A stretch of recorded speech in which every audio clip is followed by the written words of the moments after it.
আজকের সংক্ষিপ্ত খুতবাতে আমি আপনাদের সাথে খুবই গুরুত্বপূর্ণ আর বারংবার আলোচিত একটি বিষয় নিয়ে কথা বলতে চাই।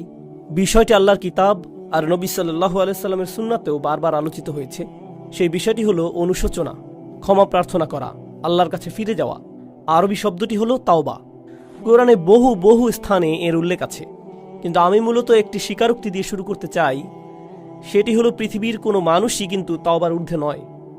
আমাদের কেউই নয়, আমাদের কেউই এমন অবস্থানে নেই যে আমাদের আল্লাহর কাছে ক্ষমা চাইবার বা তার কাছে আমাদের কমতির জন্য ফিরে যাবার প্রয়োজন নেই। যেখানে রাসূলুল্লাহ সাল্লাল্লাহু আলাইহি সাল্লাম আমাদের বলেছেন যে তিনি নিজে স্বয়ং আল্লাহর নিকট ইস্তেগফার করেন, তিনি আল্লাহর কাছে প্রতিটি দিন ৭০ বার বা তারও বেশি ক্ষমা প্রার্থনা করেন। তাহলে কিন্তু এমন চিন্তা করার কোনোই সুযোগ নেই যে আমরা আল্লাহর কাছে ক্ষমা চাওয়ার ঊর্ধ্বে উঠে গেছি। এখন বিষয় হলো, অনেকে ভাবতে পারেন যে আল্লাহ রসুল সাল্লাল্লাহু আলাইহি সাল্লাম কেনই বা ক্ষমা প্রার্থনা করবেন? কারণ ক্ষমা তো চাওয়া হয় যখন আপনি কোনো খারাপ কাজ করেন।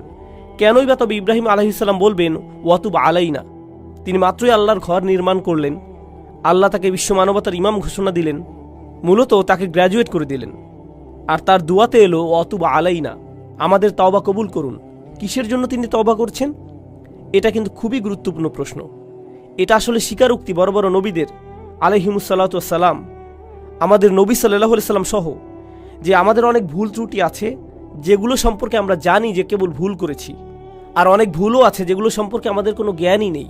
আল্লাহ আমাকে আপনাকে আমাদের নিজেদের চাইতেও ভালো করে জানেন। এমনকি আমি আপনি যেই ভালো কাজগুলো করি সেখানেও ত্রুটি থাকে। আমি জানি না আমার কাজ ঠিকঠাক মতো হয়েছে কিনা, কিন্তু আমরা সবাই আর কিছুক্ষণের মধ্যে দাঁড়িয়ে যাব, সবাই সালাত আদায় করব, আর সালাতের শেষে আমরা মনে করতে পারি যে আমরা হয়তো আমাদের উদ্দেশ্য পূরণ করতে পেরেছি, সালাতুল জুমায় সালাতের যে অধিকার তা আদায় করেছি। কিন্তু আমাদের প্রত্যেকের হিসেব খাতায় ফেরেশতা কি লিখছেন সেটা আমরা জানি না। আমরা জানি না এই সালাতে আমরা কত নম্বর পেয়েছি, কতটুকু খুশিও ছিল তাতে, কতটুকু মনোযোগ আমরা দিয়েছি, কতটুকু ইখলাস ছিল সালাতে, দুপুরের খাবার নিয়ে কতটুকু চিন্তা করেছি, কিংবা অফিসের প্রজেক্ট আর অন্য জিনিস নিয়ে। তাই বাহ্যত দেখে মনে হচ্ছে আমরা সবাই সালাত পড়েছি, সবাই একই দিকে ফিরে, সবাই কাতারবদ্ধ হয়ে দাঁড়িয়েছি, সালাতের শর্তগুলো পালন করেছি আমরা। কিন্তু ভেতরে সেই সালাতের গুণমানটাও লেখা হচ্ছে, শুধু পরিমাণটাই নয়, ঠিক? আর আমরা জানি না সেটার অবস্থা কি। তাই আমরা যে ভুলগুলো সম্পর্কে জানি সেগুলোর সাথে সাথে যেগুলো সম্পর্কে জানি না সেগুলোর জন্য আল্লাহর কাছে ক্ষমা চাই। দুটোর সম্মিলিত অবস্থাই হলো এটা। আল্লাহর নবীদের ক্ষেত্রে দেখুন, চিন্তা করুন, আল্লাহ রসুল সাল্লাল্লাহু আলাইহি সাল্লামের চাইতে কে বেশি আল্লাহ আযজা ওয়া জাল্লার দাস হিসেবে তার দিনের সবচেয়ে বেশি খেদমত করতে পারেন? আলাইহিস সালাতু ওয়াস সালাম। কিন্তু তিনি নিজেও সারাক্ষণ চিন্তা করতেন, হয়তো আমি যথেষ্ট করছি না, হয়তো যা করছি তাতে হচ্ছে না, আল্লাহর কাছে আমার ক্ষমা চাইতে হবে আমার সর্বোচ্চ সক্ষমতাটুকু দিয়ে দিতে না পারার কারণে। আর আল্লাহ আযজা ওয়া জাল্লা সর্বক্ষণ কোরআনে আল্লাহর নবীকে সান্ত্বনা দিচ্ছেন যে না না, তুমি ঠিক মতোই করেছো, তুমি যথেষ্ট করেছো, আমি তোমার উপর সন্তুষ্ট, তোমাকে চিন্তা করতে হবে না। কিন্তু আল্লাহ রসুল এর পরেও শান্ত হননি, তারপরেও তিনি আল্লাহর কাছে ইস্তেগফার করেই যাচ্ছেন। এই বিষয় আমি তুলে এনেছি এজন্য যে আমি সহ এখানে কেউই যেন মনে না করি যেহেতু আমি মিম্বারে দাঁড়িয়ে আপনাদেরকে বলছি তাই আমার এসবের দরকার নেই। আপনাদের শুধু প্রয়োজন, সবার মতো আমারও প্রচুর ইস্তেগফার দরকার। প্রত্যেকেরই আল্লাহর কাছে কাকুতি মিনতি করে ক্ষমা প্রার্থনা করা প্রয়োজন। চলুন আমরা প্রথমে সবাই মিলে এই পদ্ধতিটার দিকে একটু লক্ষ্য করি। আমাদের প্রত্যেককে এটা মানতে হবে যে আল্লাহ আযজা ওয়া জাল্লার কাছে ক্ষমা চাইবার আগে আমাদের কিছু পদ্ধতি অবলম্বন করতে হবে। তাই আপনাদের নিকট আমি দুইটা আয়াত নিয়ে কথা বলবো সূরাতুন নিসা থেকে। আয়াত দুটি নিয়ে বলার আগে অল্প করে প্রেক্ষাপটটা বলে নেই। সেটা হলো, এই আয়াতগুলো প্রাথমিক মাদানী যুগের।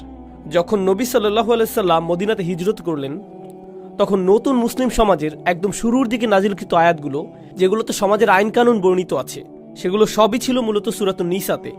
যেমন সূরা নিসাতে নাজিল হয়েছে উত্তরাধিকার সম্পর্কিত আইন, কিছু সামাজিক আইন নাজিল হয়েছিল, নারী পুরুষের পারস্পরিক মিথস্ক্রিয়া কেমন হবে, নারী পুরুষের মধ্যে শৃঙ্খলা আর নির্লজ্জতার শাস্তি সম্পর্কে বিস্তারিত আলোচনা হয়েছে।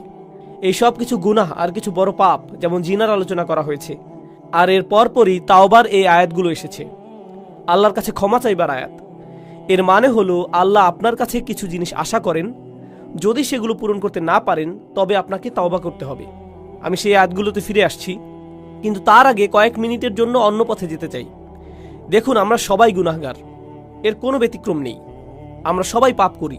হয় আমরা সরাসরি পাপ করি, মানে আল্লাহ যা চান না সেটা আমরা করি, যা দেখা উচিত না সেটা আমরা দেখি, এমন জিনিসে বিনোদন নেই যেগুলো আমাদের জন্য জায়েজ নয়, মুসলিমদের জন্য সেটা উচিত নয়, এমন বিষয়ে সময় অপচয় করি যেখানে করা উচিত নয়, কখনো কখনো প্রশ্নবিদ্ধ উপায়ে অর্থ উপার্জন করি, মুসলিমরা আমরা এমন সব ব্যবসায় জড়িত হয়ে যাই, এমন সব লেনদেন করি যেগুলো সম্পর্কে জানি যে সেটা প্রশ্নবিদ্ধ, তবু আমরা সেগুলো করতেই থাকি এই যুক্তিতে যে দেশের অর্থনৈতিক অবস্থা খারাপ। কি আর করব বলুন, আমাদের পরিবারকে তো খাওয়াতে হবে। এগুলো জায়েজ করতে আমরা প্রচুর অজুহাত দাঁড় করাই, এগুলো ব্যবসায়িক লেনদেন হোক বা না হোক। এছাড়া শুধু তাই নয়, আমরা অনেক সময় আমাদের পরিবারের সাথে অন্যায় আচরণ করি। আমাদের স্ত্রী, আমাদের সন্তান, আমাদের ভাই, আমাদের কাজিনদের সাথে আমরা দ্বন্দ্বে জড়িয়ে পড়ি, উত্তরাধিকার নিয়ে অন্যায়ভাবে ঝগড়া শুরু করে দেই। কত ধরনের অন্যায় কাজই তো আমরা করি। আর আমাদের দৈনন্দিন জীবনেও আমরা সহজেই রেগে যাই, মুখের ভাষার নিয়ন্ত্রণ হারিয়ে ফেলি, বাজে শব্দ ব্যবহার করি, একে অন্যের গীবত গাই, আমরা মিথ্যা বলি, ছোটখাটো মিথ্যাকে গুরুত্বপূর্ণ মনে করি না, তাই না? আপনার বস ফোন দিয়েছে, আপনি ঘর থেকে বেরই হননি, কিন্তু আপনি বললেন আমি একদম অফিসের কাছেই। না, আপনি তো অফিসের কাছে নন, আপনি 10 মাইল দূরে। কিন্তু বসকে একটু মিথ্যা তো বলতেই হবে, তাই না? আমরা এসবকে তেমন কিছু মনে করি না। তাই কেউ যদি বসে বসে নিজের যত পাপ আছে সব নিয়ে চিন্তা করে, অন্তত যেগুলো মনে পড়ে সেগুলো নিয়ে। মনে আছে খুতবার শুরুতে বলেছিলাম, অনেক পাপ আছে যেগুলো আমরা মনেও করতে পারি না। এত পাপ আছে যা আল্লাহ আমাদের থেকে ভালো জানেন যে কোথায় আমাদের পাপ হয়েছে। আর এগুলো তো শুধুই গুনাহের কাজগুলো, কিন্তু আমাদের ভালো কাজে যেসব ভুল হয়েছে সেগুলো তো অগণিত। অন্য ভাষায় বললে, যেমন আমি বললাম সালাত, দুয়া, অজুর মতো সহজ জিনিসগুলো, আমাদের অজুতে কত রকম ভুল ছিল, আমাদের সালাতে কতগুলো ত্রুটি ছিল, আল্লাহর কাছে দোয়ার সময় আমরা কতটুকু মনোযোগ দিচ্ছিলাম। খুব জনপ্রিয় একটা ঘটনা মনে পড়ে গেল, আমি প্রায় এটা বলি। আলী রাদিয়াল্লাহু তাআলা আনহু এক লোকের পাশ দিয়ে যাচ্ছিলেন, সে ইস্তেগফার করছিল, সে শুধু আল্লাহকে ক্ষমা করতে বলছিল আস্তাগফিরুল্লাহ আস্তাগফিরুল্লাহ আস্তাগফিরুল্লাহ। সে শুধু এটা বলেই যাচ্ছিল, মুখস্থ বলছিল। আর তিনি তাকে দেখে বললেন, তোমার ইস্তেগফার প্রয়োজন, তাই না? যেভাবে আল্লাহকে বলছো ক্ষমা করতে, কি এসব?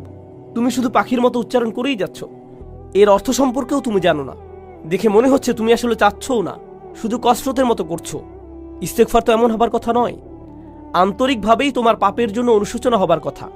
তাই প্রথম যেই কথা আপনাদের বলতে চাই তা হলো, আমরা প্রতিনিয়ত প্রচুর মন্দ কাজ করি, আমরা প্রচুর ত্রুটি করি। আমাদের বাম দিকের ফেরেশতা খুবই ব্যস্ত থাকেন, তার প্রচুর লেখালেখি করতে হয়। আর কেউ যখন আসলেই এসব নিজের ক্ষেত্রে চিন্তা করে, দুইটি জিনিস সঙ্গেই হয়, দুটি জিনিস সাথে সাথেই হয়ে যায়। সেগুলোর একটি হলো যে সে আবেগে আচ্ছাদিত হয়ে যায়, সে মনে করে আমি তো ধ্বংস হয়ে গেলাম, আমার তো জান্নাতে ঢুকবার কোনো উপায়ই নেই, আমি যা যা করেছি এর কারণে সেখানে তো আমার কোনো স্থানই হবে না। এটা হলো একটা বিষয়, আর এটা কিন্তু ভালো ব্যাপার নয়, সেটা একটু পরে বলছি। আরেকটা জিনিস যা হয় সেটা মোটামুটি ভালো, সেটা হলো আপনি অন্য মানুষ সম্পর্কে অতিরিক্ত চিন্তা করা বন্ধ করে দেন। দেখুন, আপনি যখন অন্য মানুষ কি কি ভুল করছে সেটা নিয়ে ব্যস্ত থাকেন, তাদের ভুল, তাদের পাপ, সেই ভাই এমন করছে, ওই বোন এমনটা করছে, এগুলো কিসের লক্ষণ জানেন? তা হলো আপনি আপনার নিজের সম্পর্কে চিন্তিত নন। আপনি নিজের ব্যাপারে এতই নিশ্চিন্ত যে অন্যকে নিয়ে ভাববার অনেক সময় আপনার আছে। এর অর্থ হলো এটাই।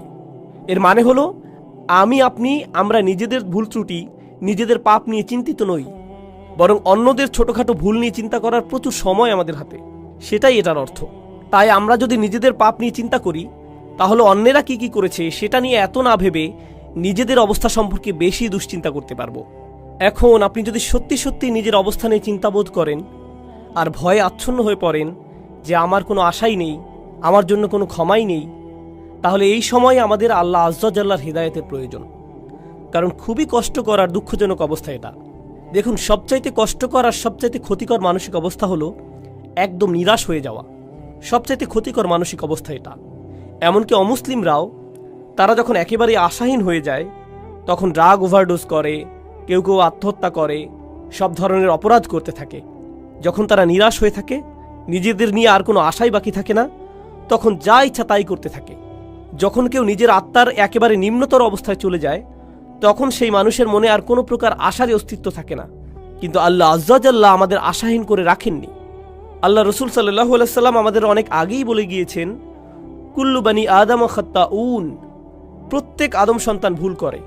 অন্তত এখন তো আমরা জানি এই কথাটি, আল্লাহ রসুল নিজেও স্বীকার করেছেন সাল্লাল্লাহু আলাইহি সাল্লাম। কিন্তু এরপর তিনি বলেন, ওয়া খায়রুল খাত্তাইন আত-তাওয়াবুন, ভুলকারী মানুষদের মধ্যে সর্বোত্তম হলো যারা আল্লাহর কাছে ফিরে আসে, তারা ফিরে এসে আল্লাহর কাছে ক্ষমা চায়। অন্যভাবে বললে, আল্লাহ এই দরজা আমাদের জন্য খুলে রেখেছেন।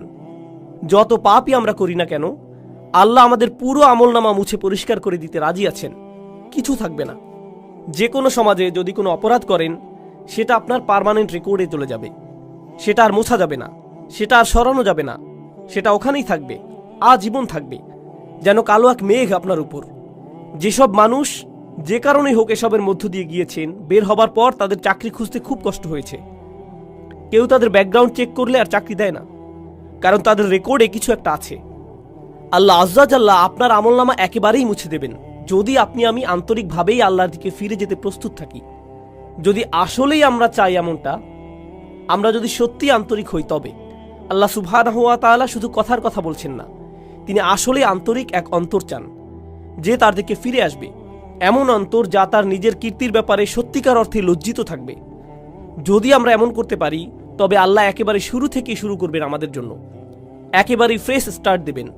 এই আশার আলোই আল্লাহ আজ্জা জাল্লাহ আমাদের সূরাতুল ফুরকানে দিয়েছেন। তিনি আসলেই চরম পদক্ষেপ নিয়েছেন এখানে। তিনি শুধু বলছেন না যে আমাদের পাপ ক্ষমা করে দিবেন, তিনি বলছেন ফাউলাইকা ইউবাদদিলুল্লাহু সাইয়্যাতিহিম হাসানাত, সেসব মানুষ যারা আসলেই আল্লাহর কাছে ফিরে তওবা করে, আমি তাদের সকল পাহাড় পরিমাণ পাপ কর্ম নিয়ে ভালো কাজে পরিবর্তন করে দেব। অন্যভাবে বললে, শুধুমাত্র আন্তরিকভাবে যদি আপনি আল্লাহর কাছে ফিরে আসেন, তবে আপনাকে যে শুধু লাখো পাপ কর্মের জন্য উত্তর দিতে হবে না তা নয়, বরং তিনি আপনার লাখো পাপ কাজকে লাখো পুণ্যে রূপান্তরিত করে দিবেন। শুধুমাত্র আপনি তাওবা করেছেন এজন্য, শুধুমাত্র এটার জন্যই, শুধুমাত্র এই একটি জিনিস তিনি আমাদের থেকে চাচ্ছেন। আল্লাহ আজ্জা জাল্লাহ আমাদের জীবন আর কতই বা সহজ করবেন। দেখুন, যেসব মানুষ সারাক্ষণ গুনাহ করতেই থাকে, শয়তান তাদের কাছে এসে বলে, তুমি তো এমনিতেও জাহান্নামে যাবে, তার চেয়ে বরং আনন্দ করেই নাও। শয়তান আসলেই এমন বলে, আর তারাও এভাবেই চলতে থাকে। আরে ধুর, আমি আর কি বা করব, তুমি জানো না ভাই, আমি একেবারেই ব্যর্থ, আশাহীন, তার চেয়ে বরং পুরোটা এনজয় করে নিই। শয়তানের প্রত্যেকটি ওয়াসওয়াসা শুনি, ফাটাফাটি করেই যাই দুনিয়া থেকে, জীবন তো একটাই, এরপর মরে যাব, এটাই হলো তাদের চিন্তা। এমন মানসিকতার জন্য আপনাকে অভিনন্দন। আল্লাহ আজ্জা জাল্লাহ আমাদেরকে কি বলছেন? ইল্লা মান রাহিমা রাব্বুক ওয়ালিযালিকা খালাকাহু মা ইয়াফআলুল্লাহু বিআযাবিকুম। আল্লাহ বলছেন, তোমাদেরকে শাস্তি দিয়ে আল্লাহ কি পাবেন? মনে করো আল্লাহ চান তোমাদেরকে শাস্তি দিতে? আল্লাহ আমাদের কোরআনে এই প্রশ্ন করছেন যে আমাদেরকে শাস্তি দিয়ে তার কি লাভ হবে? এজন্য তো তিনি তোমাদের বানাননি, এজন্য তো তিনি তোমাদের সৃষ্টি করেননি। আরেক স্থানে আল্লাহ বলছেন, শুধুমাত্র তাদের ক্ষমা করে দেবার জন্যই তিনি তাদের সৃষ্টি করেছেন। অর্থাৎ তাদের তিনি সৃষ্টি করেছেন তাদের প্রতি করুণা করার জন্যই। তিনি আমাদের সৃষ্টি করেছেন যেন আমরা তার করুণা অর্জন করতে পারি। তিনি বলেননি তিনি আমাদের জাহান্নামের জন্য বানিয়েছেন, তিনি আমাদের করুণা অর্জনের জন্যই বানিয়েছেন। তিনি আমাদের করুণা করতে চান, এজন্য এই দরজা খুলে রেখেছেন তিনি। তিনি আমাদের এক পা আগাতে বলছেন, বাকিটুকু তিনিই পূরণ করে দেবেন। বেশি কিছু করতে হবে না আপনাকে, শুধু তার দিকে একটুখানি ফিরে আসুন, একটুখানি তাকে দিন, আর তিনি সেই দরজাগুলো খুলে দিবেন। এখন এই ভূমিকার শেষে আপনাদেরকে সূরা নিসার 2টি আয়াত নিয়ে বলতে চাই, যেগুলোকে আমি সবচাইতে গুরুত্বপূর্ণ আয়াত মনে করি। এই আয়াতগুলোর জন্য আপনাদেরকে প্রস্তুত করতে বলে নেই, এটা হলো আমার আর আপনাদের জন্য একটা হোমওয়ার্ক। সাধারণত খুতবা থেকে হোমওয়ার্ক অ্যাসাইনমেন্ট দেওয়া হয় না, কিন্তু আমি একটা দিচ্ছি। আমি চাচ্ছি আপনারা বাসায় যে এক টুকরা কাগজ নিয়ে তাতে আপনার মতে একটা পারফেক্ট দিনের বর্ণনা লিখুন। যদি আজকে রাতে ফেরেশতা আসে আপনার আত্মা নিয়ে যেতে, যদি মৃত্যুর ফেরেশতা আপনার জান কবজ করতে আজকে রাতে আসে, আর মুসলিম হিসেবে দিন যেমন হওয়া উচিত ঠিক তেমনটি আমার ছিল কিনা, তাহলে আমি অন্তত বলতে পারবো যে আমি মুসলমানের মৃত্যু পেয়েছি, আমি পুণ্যবান মৃত্যু পেয়েছি, সুন্দরভাবে মারা গিয়েছি। এরকম দিন দেখতে কেমন হবে? কোন সময় ঘুম থেকে উঠবো আমি?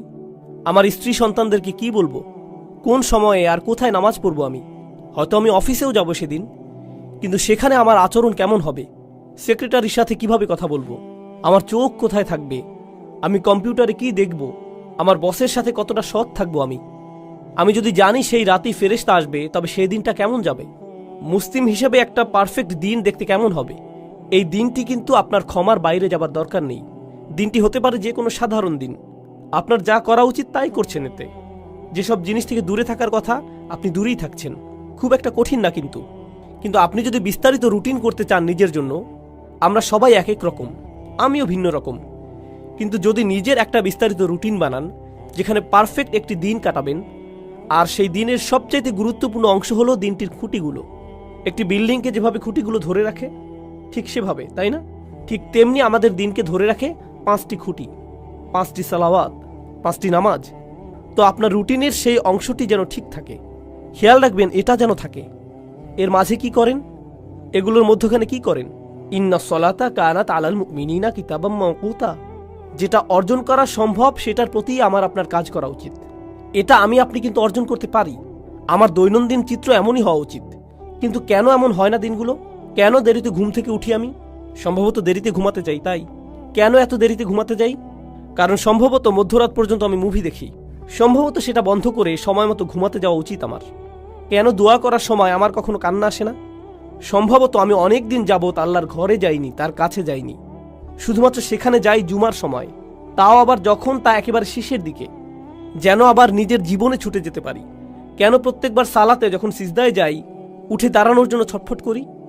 যেমন সুবহান রব্বিল আযীম, সুবহান রব্বিল আলা, যেন এমনটা এতই তাড়াতাড়ি বলি আমি, কারণ আমার সেখানে বেশিক্ষণ থাকতে ইচ্ছে হয় না। আমার তো অনেক কাজ আছে, আমার জরুরি কাজ শেষ করতে হবে, তাই না? আল্লাহর সামনে নিজের মাথা নিচু করার চাইতে জরুরি আর কি হতে পারে? আমি বুঝি না আমরা কিভাবে নিজেদের বুঝ দিতে পারি এটা নিয়ে। সেই একটি জিনিস যা আল্লাহ তাকে করতে বলেছিলেন, সেই একটি জিনিস যা সে করতে অস্বীকার করেছিল, এই একটি জিনিস আমাদের তিনি প্রতিদিন করতে বলেছেন। আর আমরা যদি করিও সেটা যেন কৌতুক, কোনো রকম করে দৌড়। এটা তো কিছুই না। কি এটা? সিজদা। এজন্যই আপনার উচিত দিনের রুটিন বানানো। এখন আয়াতটি শুনুন, ইন্নামাত তাওবাতু আলাল্লাহ। তাওবা শুধুমাত্র আল্লাহর জিম্মাদারিতে। আল্লাহ যে শব্দটি বলেছেন ইন্নামা কালিমাতাল হাসাল বিহাদিহিল আয়াহ, এই শব্দের মানে কি? এর মানে হলো আল্লাহ যা বলবেন এখন তা হলো একটি বিশেষ চুক্তি, শুধুমাত্র নির্দিষ্ট কিছু ব্যক্তির উপর কার্যকর করা হবে, সবার জন্য এটা না। এটা শুধুই তাদের জন্য যাদের বর্ণনা এখন দেয়া হবে। তিনি বলছেন আল্লাহ, কিছুই আল্লাহর উপর বাধ্যতামূলক নয়। আল্লাহ কিছুই করতে বাধ্য নন, শুধুমাত্র যা নিজের উপর বাধ্যতামূলক করেন সেগুলো ছাড়া। তিনি বলছেন আল্লাহ, আল্লাহর উপর এটা বাধ্যতামূলক যে তিনি নির্দিষ্ট ব্যক্তিদের তাওবা কবুল করবেন। আল্লাহ কিছু মানুষের তাওবা কবুল করাকে নিজের উপর আবশ্যক করে নিয়েছেন। কারা এই লোক? লিল্লাযীনা ইয়ামালুনা সুআ বিজাহালাতিন, সেই লোক যারা পাপ করে। এখানে আমি সাধারণ অনুবাদ করে দিচ্ছি, যারা পাপ করে। আল্লাহ মাত্রই বললেন তিনি নিজের জন্য যারা পাপ করে তাদের ক্ষমা করা বাধ্যতামূলক করে নিয়েছেন। তিনি কিন্তু আরও বলেছেন, চলুন দেখি এই লোকগুলো কারা। আর সেটার আগে ইয়ামালুন শব্দের প্রতি একটু মনোযোগ আকর্ষণ করছি। ইয়াফআলুন শব্দের তুলনায় আরবি ভাষায় কিছু করা বোঝাতে দুইটি শব্দ আছে, ইয়াসনাউনও আছে। এগুলো সবই কিছু করা বোঝাতে ব্যবহৃত হয়। ইয়ামালুন মানে হলো আপনার উদ্দেশ্য ছিল, এমন না যে আপনার ভুল হয়েছে, বরং আপনি করেছেন, আপনি জানতেন কি করছেন, আপনি ভুল করেছেন। এটা এমন না যে আপনি কিছু একটা বলে ফেললেন কিন্তু বলার সময় খেয়াল ছিল না যে ভুল করছেন, সেটা উদ্দেশ্যহীনভাবে। আমি উদ্দেশ্যের কথা বলছি, এটা কোনো ভুল নয়। তওবার প্রথম ধাপ হচ্ছে আমাকে আপনাকে অন্তত স্বীকার করে নিতে হবে যে পাপ করেছি। অজুহাতের পেছনে লুকানো বন্ধ করতে হবে। আল মাআজিরু মাকাজির, অজুহাত হলো মিথ্যে কথা। অজুহাত মানে এটাই, আপনি যদি অন্তত নিজের সাথে সৎ থেকে বলতে না পারেন যে হ্যাঁ আমি ভুল করেছি, আমি পাপ করেছি, কোনো অজুহাত নেই। যেমন আমি আর অজুহাত দিতে পারবো না, আমি আমার অজুহাতের পেছনে লুকাবো না, তাই না? প্রত্যেকবার কোনো ভুল হয়ে গেলে শয়তান এসে বলে না না এটা তোমার দোষ না, সমাজের দোষ। তুমি অনেক চাপের মাঝে ছিলে, তুমি অনেক চাপের মধ্যে ছিলে, তুমি তখন খুবই রেগেছিলে, তোমার বন্ধুর দোষ ওটা, অমুকের দোষ সেটা, তারা তোমাকে বাধ্য করেছে, সে তোমাকে বাধ্য করেছে, এজন্যই এমনটা হয়েছে, খুবই গরম ছিল সেদিন, খুবই ঠান্ডা ছিল সেই দিন। সুবহানাল্লাহ, কত অজুহাত চলে আসবে আপনার ভেতর। আর যেটা করবেন না তা হলো নিজের ভুল স্বীকার করা। আল্লাহর কাছে ফিরে আসার প্রথম ধাপই হলো আমাকে আপনাকে আমাদেরকে স্বীকার করতে হবে যে আমরা পাপ করেছি। এটা অপমানজনক। মানুষ অজুহাত কেন দেয় জানেন? কারণ নিজের ভুল স্বীকার করাটা বিব্রতকর, এটা বিব্রতকর। আর যখন আপনি নিজেকে আল্লাহর সামনে বিব্রত করতে পারবেন, সেটাই প্রমাণ করে যে আল্লাহর সামনে আপনার আর কোনোই অহংকার নেই। আল্লাহ আমার আপনার কাছে বিনয় চান, তিনি আমাদের অহংকার দেখতে চান না, তিনি আমাদের গর্ব দেখতে চান না, তিনি এমনকি এতটুকু কিবর দেখতে চান না, মিসকাল হাব্বাতিন মিনাল কিবর, এতটুকুও না। তিনি আমাদের মাঝে এতটুকু অহংকারও দেখতে চান না। তাই নিজের পাপ স্বীকার করলে অহংকার দূর হয়ে যায়, এভাবেই এটা দূর হয়। তাই আমরা আল্লাহ আজ্জা জাল্লার কাছে আমাদের ভুল স্বীকার করি পরিষ্কারভাবে। আর যখন তা করি আল্লাহ বলেন বিজাহালাতিন, তিনি বলেননি ইয়ামালুনা সুআ, তিনি বলেছেন বিজাহালাতিন। তো এখন সু শব্দের প্রতি লক্ষ্য করুন। পাপ বোঝাতে যেই শব্দ ব্যবহার করলেন, আরবিতে জাম্ব আছে, জানাহ আছে, পাপের জন্য আরো কত শব্দই তো আছে। সু আসে সাউআ থেকে। সাউআ মানে হচ্ছে লাশ। কেউই মৃত শরীর বা লাশের দিকে তাকাতে পছন্দ করে না। যেমন ধরুন হাইওয়েতে কোনো প্রাণীর লাশ পড়ে আছে কিংবা মানুষের লাশ, বিষয়টা ডিস্টার্বিং, কুৎসিত একটা জিনিস, দেখতে চাওয়ার মতো জিনিস না এটা। আল্লাহ আজ্জাল্লাহ পাপকে সেই কুৎসিতের সাথে তুলনা করেছেন। এটাই করেছেন তিনি। এটা দুর্গন্ধযুক্ত, দেখতেও বিশ্রী, পচা গলা। এটাই হলো সু শব্দের উৎস। সাইয়াত এই শব্দ থেকেই উদ্গত। তো আপনি বিশ্রী কিছু একটা করেছেন, স্বীকার করুন। এরপর আল্লাহ কারণ দিচ্ছেন বিজাহালাতিন, লোকটি এই পাপ করেছে কারণ সে অতিরিক্ত আবেগে আচ্ছন্ন ছিল। জাহালা শব্দটি আরবি ভাষা আর কোরআনেও গুরুত্বপূর্ণ একটি শব্দ। এর অর্থ হচ্ছে আবেগে আচ্ছন্ন হয়ে যাওয়া। আপনি খুব রেগে মেগে এমন কিছু করে বসলেন যেটা করা উচিত না। প্রলুব্ধ হয়ে এমন কিছু করলেন যা করা উচিত ছিল না। প্রচণ্ড লোভে পড়ে এমন কিছু করেছেন যেটা উচিত নয়। প্রচণ্ড উত্তেজিত হয়ে এমন কিছু করেছেন যা উচিত নয়। এরকম সময়ই মানুষ যা উচিত নয় তা করে বসে। যখন তারা উত্তেজিত হয়ে যায়, কোনো আবেগে আচ্ছন্ন হয়ে যায়, সেই আবেগটি ভয়, ক্রোধ, লোভ, হিংসা, লালসা, প্রলোভন যাই হোক না কেন, তারা এই আবেগে তাড়িত হয়ে মন্দ কিছু করে ফেলে। আল্লাহ বলছেন, হ্যাঁ, সেই আবেগ সেখানে ছিল আর লোকটি আসলেই পাপ করেছে। সুম্মা ইয়াতুবুনা মিন করিব, আর সাথে সাথেই তারা আল্লাহর কাছে ফিরে বলে, ইয়া আল্লাহ, আমি করে ফেলেছি, আমি জানি আমি করে ফেলেছি, আমি একটা মানুষ, আমি জানি আমি পারফেক্ট দিন শুরু করেছিলাম আর সেই পারফেক্ট দিনটি সুন্দর করার চেষ্টাও করেছিলাম, কিন্তু পথিমধ্যে এই ভুলটি করে ফেলেছি, আবেগে আচ্ছন্ন হয়ে এই পাপটি করে ফেলেছি। এখন আপনার দিকে ফিরে এসে ওয়াদা করছি এমন কাজ আর কখনো করব না। ইয়া আল্লাহ, যা করেছি এজন্য আমি লজ্জিত। এখন আপনি আল্লাহ আজ্জাল্লাহর সাথে কথা বলছেন। এই কথোপকথন আরবিতেই হতে হবে এমন কোনো কথা নেই, কিন্তু আপনি নিজের ভাষাতে এই কথা বলতে পারেন। আল্লাহ আজ্জাল্লাহ সকল ভাষার শিক্ষক। আমি আপনি আল্লাহর কাছে ফিরে এসে যা যা ভুল আগে করেছি তা স্বীকার করব। ফাউলাইকা ইয়াতুবুল্লাহু আলাইহিম, তারাই সেই সব লোক যাদের তাওবা আল্লাহ কবুল করেন। তারাই সেই সব মানুষ যাদের জন্য তিনি দরজা খুলে দিতে চান। সেই দরজাটি আপনার জন্য বন্ধ না। আপনি আশা ভরসার অতীতে চলে যাননি। আর পরের আয়াতে যাবার আগে আমি আরেকটি ব্যাপার যোগ করতে চাই, সেটা পুরো বিষয় সম্পূর্ণ করবে। সেই আয়াতটি ছাড়া বিষয় পূর্ণ হবে না। খুবই গুরুত্বপূর্ণ। তা হলো, অন্যেরা যেভাবে আপনাকে দেখে আপনি নিজেকে সেভাবে ভাববেন না। নিজেকে অন্যদের মতো করে বিচার করবেন না। অন্যেরা ভাবতে পারে আপনি অনেক অসাধারণ, সেটাই আপনাকে অসাধারণ করবে না, এমন নাও হতে পারে। মানুষ আবু বকর সিদ্দিক রাদিয়াল্লাহু আনহুর কাছে এসে বলতো, আপনি খুবই ভালো। তিনি শুনে বলতেন, আল্লাহুম্মা আতিনি বিমা ইয়াকুলুন ওয়ালা তুআখিযনি বিমা লা ইয়ালামুন। তিনি বলতেন, ইয়া আল্লাহ, তারা যা সত্য মনে করে সেটা আমাকে দিন, আর তাদের যেটার জ্ঞান নেই সেটার কারণে আমাকে পাকড়াও করবেন না। তাদের কোনোই জ্ঞান নেই, তিনি নিজেই জানতেন। অন্যেরা তার সম্পর্কে কি বলে সেটাতে তিনি অভিভূত হতেন না। একই সাথে অন্যেরা আপনার সম্পর্কে যেই খারাপ কথা বলে সেটা দিয়েও নিজের বিচার করবেন না। আপনি খুব খারাপ, আপনি দুর্নীতিগ্রস্ত, আপনি মুনাফিক, আপনি মিথ্যুক, আপনি ভণ্ড, আপনি অভদ্র, আপনি জাহান্নামে যাবেন, ইত্যাদি ইত্যাদি ইত্যাদি ইত্যাদি। এগুলোর কোনোই অর্থ নেই। মানুষ আপনাকে চেনে না, আল্লাহ জানেন। মানুষ যদি বলে আপনি কোনো কাজের না, আপনাকে দিয়ে কিছুই হবে না, ইত্যাদি ইত্যাদি, এর মানে এই নয় যে আল্লাহ আপনার সম্পর্কে সেটাই ঠিক করেছেন। ঠিক যেভাবে মানুষের প্রশংসা আপনাকে ভালো মানুষ বানায় না, তেমনি মানুষের নিন্দাও আপনাকে মন্দ লোক বানিয়ে দেয় না। সেটার সিদ্ধান্ত শুধু আল্লাহরই কাছে, আর কারো নয়। সেটা শুধু আপনার আর আল্লাহর মধ্যেই। আপনার সম্পর্কে মানুষের মন্তব্য যেন আল্লাহর সাথে সম্পর্ক নষ্ট না করে দেয়। তারা আল্লাহর কাছ থেকে তথ্য নিয়ে আপনার ব্যাপারে মন্তব্য করেনি, তাদের সেই তথ্য নেই, শুধু তার কাছেই আছে। তিনি বলছেন, শুধু এই লোকগুলোর তওবাই আমি কবুল করব। আল্লাহ আমাদের সবাইকে তাদের অন্তর্ভুক্ত করুন।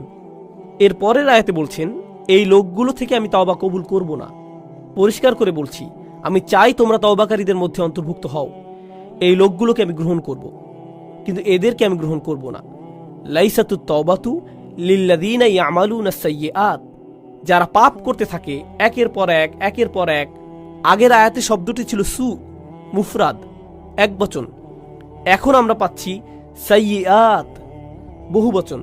এর মানে হচ্ছে সে বারবার গুনাহ করে আর বলে, আরে আস্তাগফিরুল্লাহ, করা উচিত ছিল না, কিন্তু কালকে আবার করব, এরপর আবার আস্তাগফিরুল্লাহ বলবো, সমস্যা নেই। তারা নিজেদের পাপের প্রতি আসক্ত না, বারবার বারবার তারা করতেই থাকে না।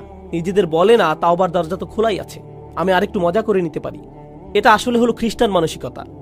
আমি রবিবার যে ক্ষমা চেয়ে নেব, পুরো সপ্তাহ পার্টি করে নেই, তাই না?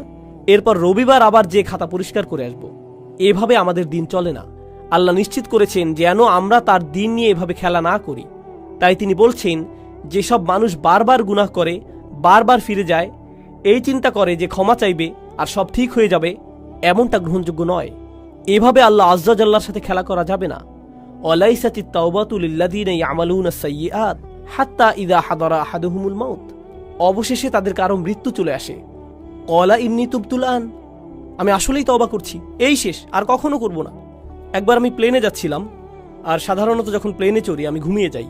তো আমি যাচ্ছি আর আমার আশেপাশে দেখছি মানুষজন তাদের আইপডে অথবা আইপ্যাডে বা তাদের ল্যাপটপে বসে মুভি দেখছে, অথবা তাস খেলছে, গান শুনছে, প্লেনে বসে মাথা দুলাচ্ছে, তাই না? তো ঘুম ভেঙে দেখি প্লেন হঠাৎ 50 ফিটের মতো নেমে গেছে, কেবিনের প্রেশার বদলে গেল, মালাকুল মৌতের কাপগুলো নেমে এলো, তাই না? তখন আশেপাশে সবাইকে কি করতে দেখেন? সবাই দোয়া করছে, একেবারে সবাই। ও আল্লাহ, আমি সরি, আমি সরি, আমি সরি। সবাই এমন করছে। কি ধর্ম সেটা আসে যায় না, সবাই দোয়া করছে। এরপর ক্যাপ্টেন ক্ষমা চাইল, কাপগুলো উপরে উঠে এলো, প্লেন আবার স্থির হলো। এরপর কি হয় বলুন তো? প্লে বাটন আবার চাপ দেয়। আর অসাধারণ সিন দেখছিলাম তো আমি। আবার তারা স্বাভাবিক হয়ে যায়। এটাই হলো আল্লাহ আয্যা জাল্লার সাথে ক্রিয়া কৌতুক। মৃত্যু যখন চলে আসে তখন তারা ক্ষমা প্রার্থনা করতে থাকে, ইন্নী তুবতুল আন ওয়ালাল্লাযীনা ইয়ামুতুনা ওয়া হুম কুফফার। কিংবা তারাও না যারা অবিশ্বাসী অবস্থায় মারা যায়, মানে যারা তাওবা নিয়ে খেলা করে আর যারা কুফফার অবিশ্বাসী অবস্থায় মারা যায়, আল্লাহর কাছে দুটোই সমান। তিনি তাদের একই আয়াতে ফেলেছেন, একইভাবে বিচার করছেন তাদের। আমি তাদের তওবা কবুল করব না যারা অবিশ্বাসী অবস্থায় মারা যায়, আর আমি তাদেরও ক্ষমা করব না যারা বারবার পাপ করতেই থাকে, মনে করে যে খেলা করছে। তারা বারবার করতেই থাকে, শুধুমাত্র তারা মনে করে যে তারা পার পেয়ে যাবে, কিন্তু এমনটা হবে না। উলাইকা আ'তাদনা লাহুম আযাবান আলীম, তারাই সেই সব মানুষ যাদের জন্য কষ্টকর শাস্তি প্রস্তুত করেছি। আল্লাহর সাথে আমাদের আচরণ হবে প্রথমত নিজের ভুল স্বীকার করা, দ্বিতীয় ধাপ আল্লাহর দিকে ফিরে যেয়ে তার কাছেই পাপ থেকে বের হবার দোয়া করা, আর তিনি সেটা করবেন। আপনি বলবেন না যে গুনাহটি আমার থেকে বেশি শক্তিশালী, কারণ আল্লাহ বলছেন লা ইউকাল্লিফুল্লাহু নাফসান ইল্লা উসআহা। আল্লাহ কারো উপরই সাধ্যাতীত বোঝা চাপিয়ে দেন না। আপনি সামলাতে পারবেন বলেই আপনাকে মানুষ হিসেবে বানানো হয়েছে। আপনি আপনার পাপের চাইতে শক্তিশালী, আল্লাহ আয্যা জাল্লা সেটা জানেন। আপনি নিজেকে প্রবোধ দেবেন না, নিজেকে ভুল বুঝিয়ে বেঁচে যাবেন না। আপনি যেই পাপে জর্জরিত থাকেন না কেন, আপনি সেটার চাইতে শক্তিশালী। এটাই আল্লাহ আমার আপনার জন্য করেছেন। তিনি আমাদেরকে সম্মানিত করেছেন। তিনি আমাদেরকে সম্মানিত না করলে আমাদের পাপ আমাদের চাইতে শক্তিধর হয়ে যেত, শয়তান আমাদের চাইতে ক্ষমতাধর হয়ে যেত। ইন্না ইবাদি লাইসা লাকা আলাইহিম সুলতান, আমার বান্দার উপর তোমার কোনো কর্তৃত্বই থাকবে না। আল্লাহ শয়তানকে বলেছিলেন তোমার কোনো কর্তৃত্ব থাকবে না তাদের উপর, অর্থাৎ সমস্ত মন্দের উৎস শয়তানের কোনো ক্ষমতাই নেই মানুষের উপর। তাই আমাদের অজুহাত দেবার আর কোনো কারণ নেই।